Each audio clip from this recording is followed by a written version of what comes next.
السلام علیکم۔ ماں کا اثر اولاد پر، یعنی ایک ماں پوری امت کی بنیاد رکھتی ہے۔ یہ حقیقت ہے کہ جب ماں کے پیٹ میں بچہ حرکت کرنے لگتا ہے تو وہ ماں کی ہر اچھی بری بات کا اثر قبول کرنے لگتا ہے، جب تک کہ وہ خود سمجھدار نہ ہو جائے۔ ماں کا اثر زیادہ قبول کرتا ہے، بلکہ عورت کی پاکیزگی کا اثر اس کے شوہر کی زندگی پر، اس کی عبادت پر، اس کے دین پر بھی پڑتا ہے۔ اسی وجہ سے تو کہا گیا ہے کہ عورت مرد کے نفس دین کا محافظ ہے۔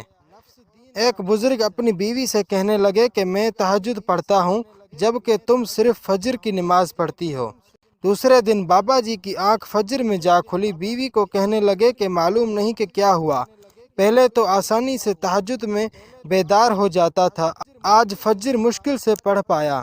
بیوی صاحبہ کہنے لگی کہ میں پہلے روز آٹا گوندنا اور کھانا بنانا باوضو کیا کرتی تھی، مگر کل جان بوجھ کر نہیں کیا، اسی کی وجہ سے آپ کی آنکھ نہیں کھلی، کیونکہ آپ کی تہجد میں میرے باوضو کھانا بنانے کا عمل داخل زیادہ تھا۔ عورت کی دینداری اور علم دین بچوں میں خوب رنگ جمتا ہے۔ ماں دیندار ہو تو بچہ با کمال بنتا ہے۔ امام شافعی کی پرورش ماں نے کی، امام احمد کی پرورش ماں نے کی، امام بخاری کی پرورش ماں نے کی۔ افراء بنت عبید وہ خوش نصیب صاحبہ ہیں جن کے ساتھ بیٹوں نے اسلام کی پہلی جنگ میں شرکت کی۔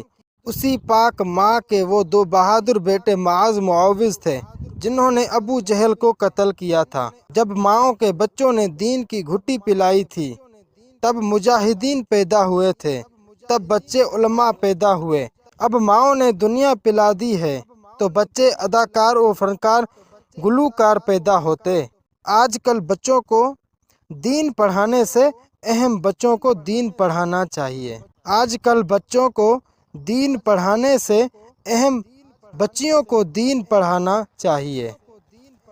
تو انشاءاللہ نیکسٹ ویڈیو پہ ملاقات ہوگی، تب تک کے لیے دیجیے اجازت۔ اللہ حافظ۔